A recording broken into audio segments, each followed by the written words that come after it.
মীমাংসিত বিবাদ কিছুমান বিবাদ হয় চাৰ্চত আমাৰ মণ্ডলীত বা গীৰ্জাত কিন্তু বিশপ মাইকেল হেৰেঞ্জে কেতিয়াও সেই বিবাদবিলাক মীমাংসা নকৰে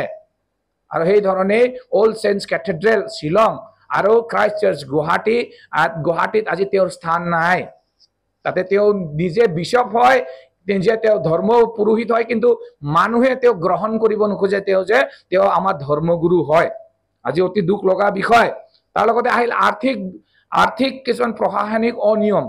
যে কিছুমান টকা পইচাৰ হিচাপ আমি নাপাওঁ যে ক'ত টকা পইচাবিলাক গৈছে দুখীয়া মানুহবিলাকে 1 টকা দিয়ে দুখীয়া মানুহবিলাকে কিন্তু সেই টকাৰ হিচাপ আমি নাপাওঁ মাটি বিক্ৰী কৰে কিমান বা টকাত কিন্তু তাৰ হিচাপ আমি সঠিক হিচাপ আমি পাবলৈ সক্ষম নহওঁ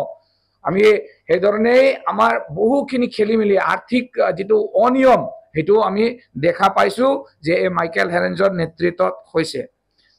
আৰু কি হল যে তেওঁৰ সময়তে তেওঁৰ নেতৃত্বতে কি হয় যিসকলে তেওঁৰ দুৰ্নীতি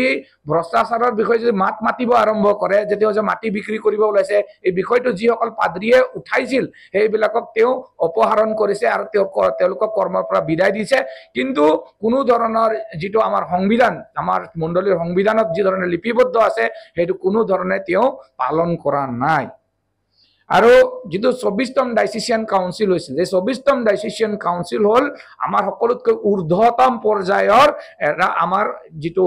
এটা সদন এই সদনত যিবিলাক সিদ্ধান্ত লোৱা হৈছিল সেইবিলাক সিদ্ধান্ত মাইকেল হেৰেঞ্জে মানি লোৱা দেখা নগল তাৰ উপৰি তেওঁ তাৰ উলুটাহে কৰিবলৈ ধৰিলে আৰু 113 জন ব্যক্তিয়ে যেটো সহি কৰি এটা তেওঁক স্মাৰক পত্ৰ দিছিল তেওঁ সম্পূৰ্ণভাৱে নস্যাৎ কৰিলে তেওঁ ক্ষমতাৰ অপব্যৱহাৰ কৰি আৰু